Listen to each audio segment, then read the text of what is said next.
Welcome back दोस्तों। आज मैं आपके सामने रिसेंटली रिलीज हुई एक तेलुगु मूवी को लेकर आया हूँ। इसका नाम है अम्मू, जो अमेजॉन प्राइम पे रिलीज हुई। जहाँ तक मुझे पता है तेलुगु इंडस्ट्री में ये पहली मूवी है जो फुल्ली डोमेस्टिक वायलेंस पर बेस है। पास्ट में कुछ मूवीज गुजरी है, लेकिन उन मूवीज में डोमेस्टिक वायलेंस कुछ हद तक दिखाया गया, लेकिन ये पूरी की पूरी मूवी इसी पर बेस है। किस तरह से एक लड़की ने अपने हस्बैंड से रिवेंज लिया। हालांकि वो लड़की बहुत ही मासूम होती है, अपने पति को ही परमेश्वर मान रही होती है। ऐसे में जब उसके पति का असली चेहरा इसके सामने आता है तो इस लड़की ने उसके पति के साथ क्या किया। अब स्पेशली मूवी के बारे में बात करें तो एक स्लो फेसिंग मूवी है, मतलब मूवी बहुत ही स्लो चलने लगती है। अगर ये मूवी थोड़ा फास्ट फेसेस में होता तो मजा आ जाता।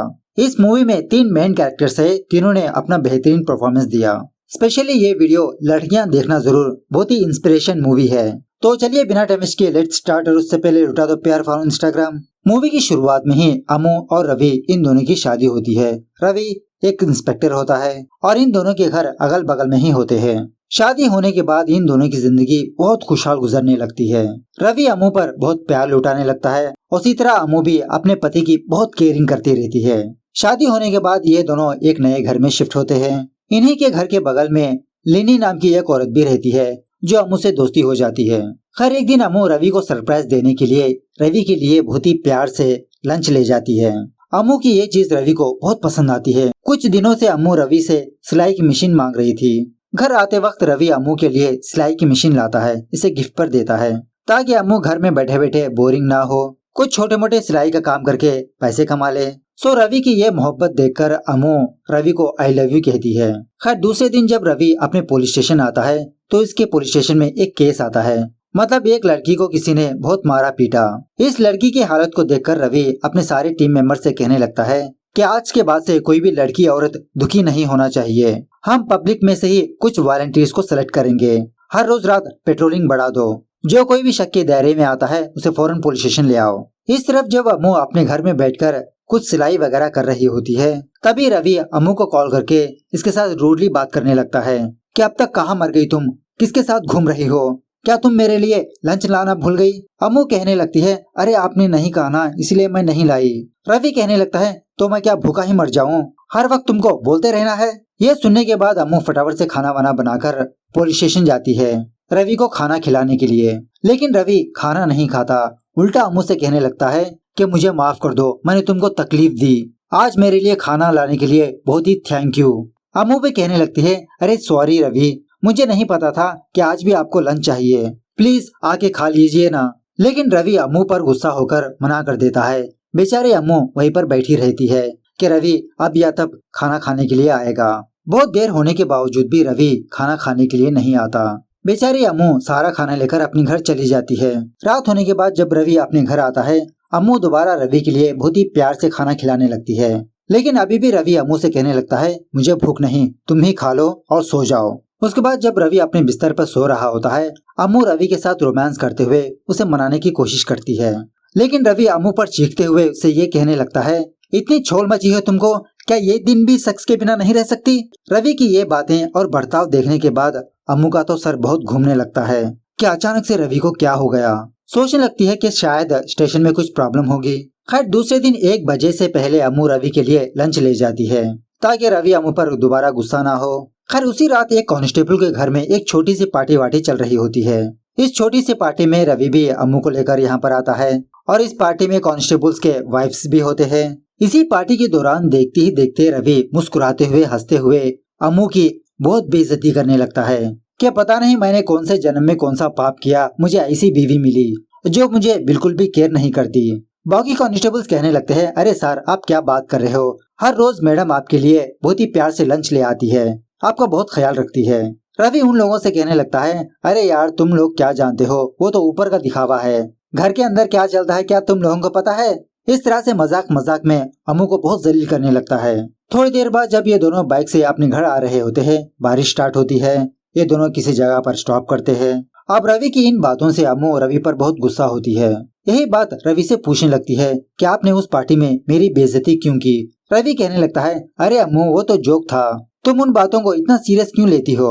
अम्मू कहने लगती है क्या आपको पता है हर वक्त मैं आप ही के बारे में सोचती हूँ कि आपको क्या पसंद है क्या नापसंद, क्या आपने कभी मेरे बारे में सोचा। कभी आपने मुझसे ये पूछा कि मैं खाई या नहीं? रवि अपनी बाइक में बैठकर कहने लगता है, देखो मुझसे बहस मत करो, फटाफट से बाइक में बैठो, हमको घर जाना है।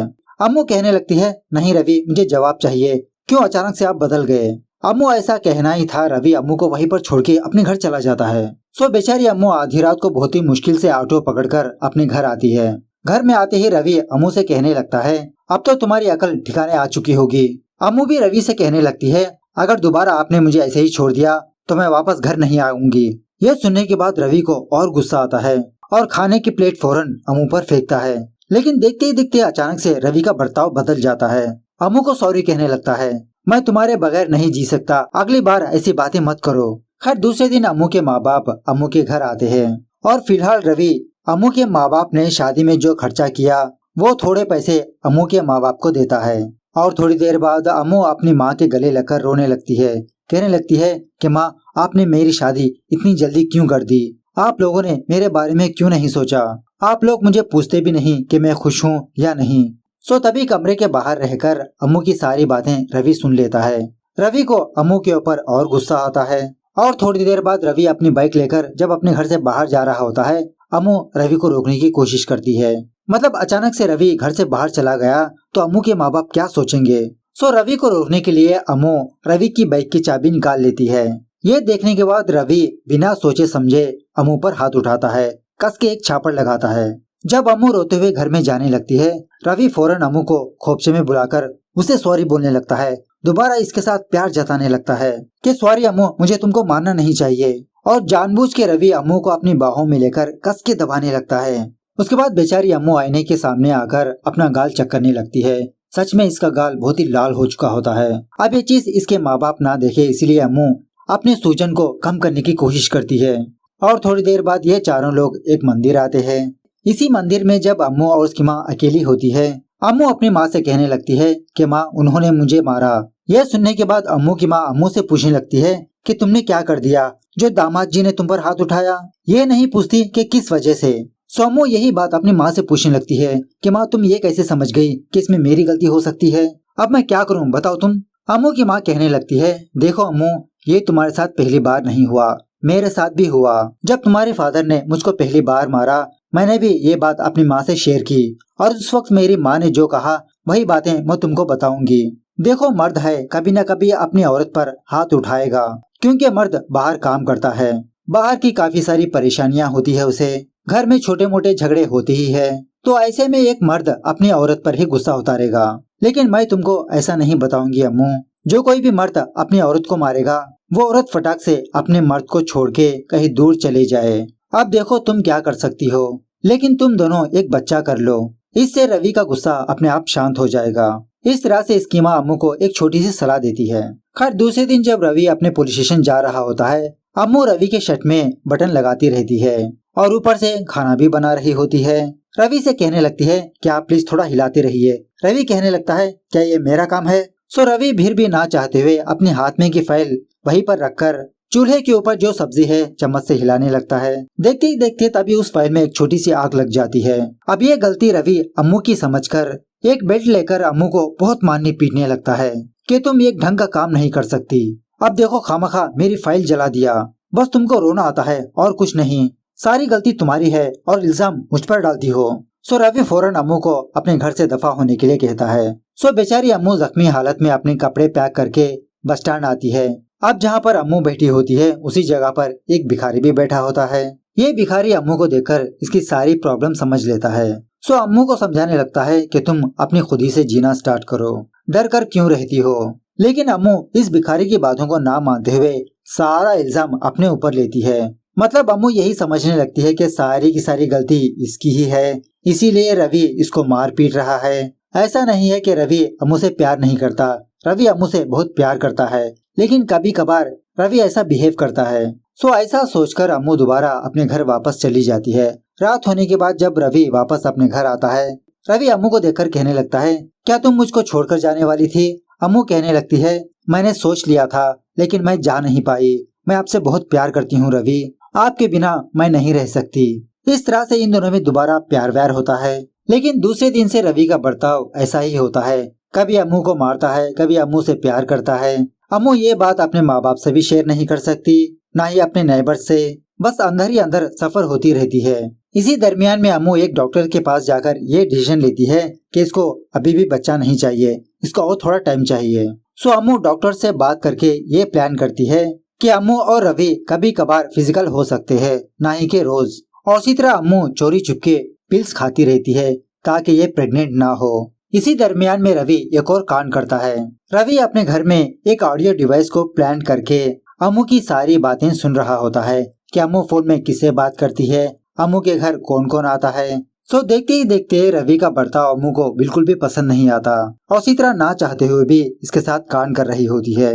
थोड़े दिनों बाद जब अम्मू दोबारा हॉस्पिटल जाती है डॉक्टर से मुलाकात करने के लिए, अम्मू को ये बात पता चलती है कि अम्मू प्रेग्नेंट है। डॉक्टर से कहने लगती है कि डॉक्टर, मैंने तो एक भी दिन पिल्स मिस नहीं किया। डॉक्टर कहने लगती है, शायद तुम पिल्स लेती हो ये बात तुम्हारे हस्बैंड को पता है, शायद तुम्हारे हस्बैंड ने वो पिल्स चेंज कर दी हो। ये सुनने के बाद अम्मू शॉक में रह जाती है और ये बात रवि को पता ना चले। डॉक्टर से रवि को ये कहलाने लगती है कि अम्मू प्रेग्नेंट नहीं है, हालांकि रवि बच्चा चाहता है। दूसरे दिन लिन्नी और कांस्टेबल सत्या हर एक घर घर जाकर हर एक औरत की हालचाल पूछने लगते हैं, क्योंकि कल रात लिन्नी ने एक औरत की चीखने की आवाज सुनी थी। सो शक होता है कि कोई हस्बैंड अपनी बीवी को मार रहा है, लेकिन किसी भी घर से ना पता चलने पर फाइनली ये दोनों अम्मू के घर आते हैं। एक्चुअली कल रात रवि ने ही अम्मू को बहुत मार पीट रहा था। सो ये दोनों अम्मू के पास आकर यही कहने लगते हैं कि अम्मू, हमने सारे घरों को पूछताछ कर लिया लेकिन कुछ पता नहीं चला। इस तरह से जब लिन्नी और सत्या वहाँ से जा रहे होते हैं, अम्मू हिम्मत जुटाकर इन दोनों को अपने घर में बुलाकर इसके साथ जो जो हो रहा है वो सारी बातें इन दोनों को सुनाती है। और सच में ये सीन भाई साहब गजब लगा मुझे, मतलब कंटिन्यू शॉट होती है और अम्मू बहुत ही अच्छा एक्टिंग करती है। उसके बाद यहाँ पर कांस्टेबल इकबाल भी आता है। अम्मू से कहने लगता है कि मैडम, आप आईजी के पास जाकर रवि सर की कंप्लेंट कीजिए। सो उसी तरह से अम्मू और सत्या ये दोनों आईजी ऑफिस जाते हैं, लेकिन वहाँ का एक कांस्टेबल रवि को बहुत ही अच्छी तरह से जानता है। जब अम्मू को यहाँ पर देखता है वो फौरन रवि को कॉल करके यहाँ पर बुलाता है। रवि अम्मू और सत्या को दूसरे कमरे में ले जाता है। अम्मू से दोबारा बहुत ही प्यार से बात करने लगता है कि अम्मू, अगर तुम मेरी कंप्लेंट आईजी से करोगी तो मेरी इज्जत क्या रहेगी, क्या ये तुम्हारे लिए सही है? सत्या रवि से कहने लगती है, सर आप अम्मू मैडम को नहीं मार सकते। ये सुनने के बाद रवि चोरी चुपके अम्मू से गुस्से में आकर पूछने लगता है कि अम्मू, क्या मैं तुम पर हाथ उठाता हूँ? बोलो ना। अब बेचारी अम्मू रवि से डर के मारे ना का जवाब देती है।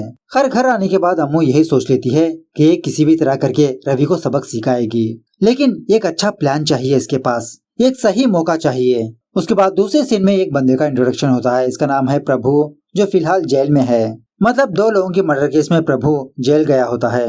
सो कुछ दिनों बाद प्रभु पेरोल पे बाहर आता है और हर रोज प्रभु सुबह और शाम रवि के पुलिस स्टेशन आकर रजिस्टर में साइन करना है।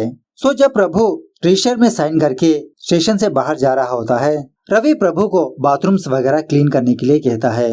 इस तरह से हर रोज रवि प्रभु के हाथ कोई ना कोई काम करवाते ही रहता है। अब अम्मू तो रवि के लिए लंच लाती रहती है। सो अम्मू रवि को सबक सिखाने के लिए रवि की गन गायब कर देती है। सो सारे पुलिस वाले सारे पुलिस स्टेशन की छानबीन करने लगते हैं, लेकिन वो गन कहीं पर भी नहीं मिलती। दूसरे दिन अम्मू खुद उस गन को किसी टेबल के नीचे रख देती है। अब प्रभु के बारे में एक और बात करें तो प्रभु की एक लौती बहन होती है जिसका नाम होता है गीता। प्रभु मर्डर करके जेल जाने की वजह से गीता प्रभु को बहुत नफरत करती रहती है, लेकिन हर वक्त प्रभु अपनी बहन गीता के पास आकर इसे माफी मांगने लगता है। प्रभु की यही विश होती है कि प्रभु अपनी बहन की शादी देखे, इसलिए पेरोल पे बाहर आया है। खैर इसी दरमियान में एक दिन कुछ लोग प्रभु की बहन के बारे में अनाप शनाप बक देते हैं। प्रभु को गुस्सा आता है। प्रभु उन लोगों से झगड़ा करने लगता है। वो लोग रवि के पुलिस स्टेशन जाकर इसकी कंप्लेंट करते हैं। अब कोई भी बंदा पेरोल पर बाहर आने पर कोई क्राइम नहीं कर सकता। सो रवि प्रभु का पेरोल कैंसिल करवाने के लिए लेटर लिखवा के इसके हायर ऑफिसर को सेंड करने लगता है। बेचारा प्रभु रवि से बहुत रिक्वेस्ट करने लगता है, सर प्लीज आप मेरे साथ ऐसा मत कीजिए, मैं मेरी बहन की शादी देखने के लिए बाहर आया हूँ, प्लीज सर कुछ दिन और, आप जो काम बोलोगे मैं वही करूँगा। लेकिन रवि तो बहुत ही घमंडी बंदा होता है। वो लेटर अपने हायर ऑफिसर्स को फैक्स कर देता है। सो प्रभु को बहुत गुस्सा आकर रवि को ही धक्का दे देता है, जिसकी वजह से रवि और सारे कांस्टेबल्स प्रभु को बहुत मारने पीटने लगते हैं। लेकिन अब बेचारा प्रभु करे भी तो क्या करे। इसी दरमियान में सारे पुलिस वालों को यह बात पता चलती है कि आईजी इस पुलिस स्टेशन आ रहे हैं इंस्पेक्शन के लिए। सो अम्मू के पास इतना भी टाइम नहीं होता कि ये अपने घर जाए। सो रवि अम्मू और प्रभु को एक बाथरूम में रखकर लॉक कर देता है ताकि आईजी इन दोनों को ना देख सके। इसी बाथरूम में अम्मू और प्रभु ये दोनों अपनी दुख भरी दास्तां एक दूसरे से शेयर करने लगते हैं। एक दूसरे से कहने लगते हैं कि तुम भी रवि के हाथ मार खा रही हो और मैं भी रवि सर के हाथ मार खा रहा हूँ, लेकिन हम दोनों में से कोई भी रवि का सामना नहीं कर सकता। प्रभु कहने लगता है, लेकिन मैडम मैं रवि को सबक सिखाना चाहता हूँ, मैं इस पुलिस स्टेशन से भाग जाऊंगा, देखता हूँ रवि मेरा क्या उखाड़ लेगा। आईजी जाने के बाद जब प्रभु बाथरूम से बाहर आता है, अम्मू प्रभु से कहने लगती है कि प्रभु मेरे पास एक आइडिया है, इस आइडिया से मेरा और तुम्हारा बदला पूरा हो सकता है। सो दूसरे दिन प्रभु मौका देखकर कांस्टेबल के हाथ से बच के भाग जाता है और इस काम में कांस्टेबल इकबाल और सत्या भी साथ देते हैं। सो जब यह बात रवि को पता चलती है कि प्रभु कहीं पर भी नजर नहीं आ रहा, वो भाग चुका है, रवि के तो होश ही उड़ जाते हैं। दूसरी तरफ अम्मू प्रभु को अपने घर लाकर अम्मू के घर में ही एक छोटा सा स्टोर रूम होता है, उस रूम को क्लीन करके प्रभु को यहाँ पर रहने के लिए कहती है। टाइम टू टाइम इसे खाना वाना देती रहती है। मतलब रवि अपने खुद के घर में तलाशी नहीं ले सकता ना, इसीलिए अम्मू ने ये प्लान किया। सो सारे पुलिस वाले सारे एरिया की छानबीन कर लेते हैं, लेकिन प्रभु का कहीं पर भी अता पता नहीं होता। रवि प्रभु के केस में ही बिजी रहता है। रवि को परेशान हुआ देख अम्मू बहुत खुश होने लगती है, क्योंकि फिलहाल प्रभु की वजह से रवि को न रात में नींद आती है न दिन में चैन। 2 दिनों बाद प्रभु की मिसिंग की खबर प्रभु के चहेते लोगों को पता चलती है। वो सारे लोग पुलिस स्टेशन के सामने आकर धरना करने लगते हैं। मतलब इन लोगों को यही पता होता है कि प्रभु साइन करने के लिए पुलिस स्टेशन आया और पुलिस वालों ने प्रभु को गायब कर दिया, प्रभु हमारे घर नहीं आया। सो देखते ही देखते ये बात मीडिया को भी पता चल जाती है। अब मीडिया कैसी है आपको पता ही है। और थोड़ी देर बाद ये बात आईजी तक पहुंच जाती है। आईजी फटाफट से रवि के पुलिस स्टेशन आता है और तभी उसी वक्त अम्मू लंच लेकर यहाँ पर आती है। आईजी अम्मू को देखकर रवि से कहने लगता है, लो सर आपका लंच तो आ गया, जाइए जाइए पहले आप लंच कर लीजिए, केस को तो मैं खुद देख लूंगा ना। ये सुनने के बाद रवि अम्मू को साइड में बुलाकर इसे ये कहने लगता है कि कल से तुम मेरे लिए लंच मत लाओ। ये सुनने के बाद अम्मू और खुश होने लगती है। खैर कुछ दिनों बाद आईजी रवि को बुलाकर कहने लगता है, देखो रवि कुछ दिनों बाद प्रभु की बहन की शादी है, तुम्हारे पास सिर्फ एक ही मौका है कि उस शादी में प्रभु आएगा और उसको गिरफ्तार कर लो। अगर तुम प्रभु को नहीं पकड़ पाए तो तुम तो सस्पेंड। इस तरफ पुलिस स्टेशन के बाहर गीता भी धरने पर आके बैठती है। जब ये चीज प्रभु को पता चलती है, प्रभु बहुत खुश होने लगता है कि इसकी बहन ने इसको माफ कर दिया, यही इसके लिए काफी है। उसके बाद अम्मू प्रभु से कहने लगती है कि प्रभु हम ये खेल यहाँ पर भी खत्म करते हैं, कल तुम आईजी के पास जाकर सरेंडर हो जाओ, इससे तुम अपनी बहन की शादी देख सकते हो। मैं अपने फायदे के लिए तुमको और यहाँ पर नहीं रह सकती, मेरा क्या है, मैं किसी भी तरह करके रवि को झेल लूंगी, तुम जाओ प्रभु, ऐसा कहकर प्रभु को भेज देती है। लेकिन थोड़ी देर बाद प्रभु खुद अम्मू के पास आता है, कहने लगता है कि मैडम आपने तो मेरी हेल्प कर दी, लेकिन मेरा भी फर्ज बनता है मैं भी आपके लिए कुछ करूं। जब तक आपकी प्रॉब्लम नहीं सॉल्व होगी तब तक मैं यहाँ से नहीं हिलूंगा। इस तरह से अम्मू का साथ देने लगता है। दूसरे दिन इस तरफ पुलिस स्टेशन के बाहर ही गीता की शादी हो जाती है, और वो भी बहुत ही सिंपल तरीके से। अब रवि इसी टाइम का इंतजार कर रहा होता है कि प्रभु पक्का गीता की शादी पर आएगा, लेकिन यहाँ पर प्रभु तो नहीं आया। सोच लेता है कि अब तो इसकी जॉब गई। उसके बाद रवि उस सीसीटीवी फुटेज को डिलीट करने लगता है जहाँ पर सारे पुलिस वालों ने प्रभु को मारा, क्योंकि अगर ये सीसीटीवी फुटेज आईजी को मिलेगी तो इसके ऊपर तो एक और केस लगेगा। सो इसी फुटेजेस के दौरान रवि ये देखता है कि अम्मू ने प्रभु से बात किया। जब ये दोनों बाथरूम से बाहर आ रहे थे तब ये देखने के बाद रवि को दाल में कुछ काला नजर आता है और फौरन अपना फोन लेकर अम्मू के घर का ऑडियो क्लिप सुनने लगता है। मतलब रवि ने ऑलरेडी अपने घर में एक डिवाइस को प्लान किया था ना, तो उस वक्त प्रभु अम्मू के घर में होता है और प्रभु की आवाज रवि सुन लेता है। उसी वक्त पुलिस वाले अपने कुछ आदमियों को बुलाकर उस धरने में शामिल करते हैं। वो लोग जानबूझकर पुलिसों पर पत्थर फेंकने लगते हैं। यही मौका समझकर सारे पुलिस वाले जो लोग धरना पर बैठे होते हैं उन पर लाठी चार्ज करने लगते हैं।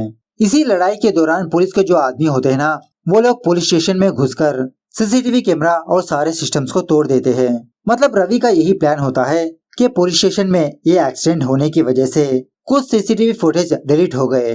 खैर ये होने के बाद रवि फटाफट से अपने घर आकर अम्मू से पूछने लगता है कि प्रभु कहाँ पर है, मैंने अपने घर में प्रभु की आवाज सुनी। अम्मू कहने लगती है कि आप किसके बारे में बात कर रहे हो, मुझे बिल्कुल भी आइडिया नहीं, प्लीज मुझे मत मारिए, मैं प्रेग्नेंट हूँ। ये सुनने के बाद रवि अम्मू की बातों पर भरोसा ही नहीं करता। सोचने लगता है कि ये पिटाई से बच रही है, कंफर्म करने के लिए रवि डॉक्टर को फोन करता है। डॉक्टर जो सच है वो बताने लगती है कि अम्मू सच में प्रेग्नेंट है। खैर रात होने के बाद जब अम्मू सो रही होती है, अम्मू को रवि की बातें याद आने लगती है कि रवि को कैसे पता चला कि मैंने प्रभु को छुपा के रखा। इसी में रवि फटाफट से अपनी नींद से जाकर अपने घर से बाहर जाकर आज इसके घर में जो कुछ भी रिकॉर्डिंग हुई वो सुनने लगता है। रवि को घर से बाहर जाता हुआ देख अम्मू देख लेती है। अम्मू फटाफट से अपने घर में उस डिवाइस को सर्च करने लगती है कि रवि ने उस डिवाइस को कहां पर छुपा के रखा। बहुत सर्च करने के बाद फाइनली अम्मू उस डिवाइस को फाइंड आउट कर लेती है। इस तरफ रवि आज की ऑडियो सुनने पर रवि को ये बात पता चलती है कि प्रभु पक्का इसके घर में मौजूद है। अम्मू ने प्रभु को शेल्टर दिया। खैर दूसरे दिन सुबह सवेरे एक कांस्टेबल रवि को कॉल करके एक वीडियो देखने के लिए कहता है। इस वीडियो में प्रभु अपनी सारी बातें रिकॉर्ड कर चुका होता है, मतलब सब कुछ कन्फेस करने लगता है कि रवि गुस्से में आकर प्रभु को मारा पीटा और इसी तरह हर रोज अपनी वाइफ अम्मू को भी मारता रहता है। अम्मू ने ही अपने घर में मुझको शेल्टर दिया। अब मैं आईजी के पास जा रहा हूँ सरेंडर होने के लिए। ये जानने के बाद रवि अम्मू के सामने आके बैठता है, लेकिन इस बार अम्मू रवि से नहीं डरती। इसकी आंखों में आंखें डालकर बात करने लगती है। थोड़ी देर तक इन दोनों के बीच बातों की लड़ाई होती है। फाइनली अम्मू रवि से कहने लगती है कि मुझे तुमसे डिवोर्स चाहिए और इसी तरह तुम एक वीडियो बनाकर उस वीडियो में अपना जुर्म कन्फेस करो कि तुम हर रोज मुझे मारते थे। सो इसी बातों के दरमियान रवि अम्मू के साथ कैसा बिहेव करता है वो सारी बात बताने लगता है। सो बाद में रवि को ये बात पता चलती है कि अम्मू ने वहीं पर रवि के उस डिवाइस को यूज करके रवि की सारी बातें रिकॉर्ड कर ली है। दूसरी तरफ लिनी प्रभु को लेकर आईजी के ऑफिस आती है। थोड़ी देर बाद यहाँ पर रवि भी आता है, लेकिन जब तक यहाँ पर प्रभु पहुँच चुका होता है। और थोड़ी देर बाद अम्मू अपना कंप्लेंट देने के लिए आईजी ऑफिस आती है। अम्मू को यहाँ पर देखकर रवि दोबारा अम्मू से प्यार से बात करने लगता है। इसके सामने हाथ जोड़कर रिक्वेस्ट करने लगता है कि अम्मू मेरे साथ ऐसा मत करो, मेरा करियर बर्बाद हो सकता है। अम्मू भी कहने लगती है कि मैंने भी तुमसे इसी तरह से हाथ जोड़कर रिक्वेस्ट की थी कि तुम मेरे साथ ऐसे बर्ताव मत करो। उसके बाद जब आईजी अपने कैबिन से बाहर आता है, अम्मू बिना हिचकिचाए रवि की सारी बात बताने लगती है और ये भी कहने लगती है कि सर हाँ, प्रभु को मैंने ही शेल्टर दिया रवि को सबक सिखाने के लिए। और इसी तरह अम्मू आईजी के सामने रवि से ये पूछने लगती है कि बताओ रवि, तुम मुझे रोज मारते थे ना? मतलब जिस तरह से उस वक्त रवि ने अम्मू से पूछा था उसी तरीके से अम्मू रवि से पूछने लगती है। रवि चुपचाप हो जाता है। उसके बाद अम्मू रवि की जो सारी बातें रिकॉर्ड कर ली थी वो आईजी को सुनाती है। तब जाके रवि की असलियत आईजी के सामने आती है। फटाफट से रवि को सस्पेंड करके इसको जेल भिजवा देता है। प्रभु का पेरोल खत्म होने पर ये दोबारा जेल चला जाता है। उसके बाद अम्मू अपनी नई जिंदगी स्टार्ट करने के लिए दोबारा उस बस स्टैंड आती है कहीं पर जाने के लिए और दोबारा उस भिखारी को एक बिरयानी की पैकेट देती है। वो भिखारी अम्मू को देखकर कहने लगता है चलो देर से ही सही तुमको हिम्मत तो आई। इस तरह से ये मूवी यहाँ पर दी एंड होती है।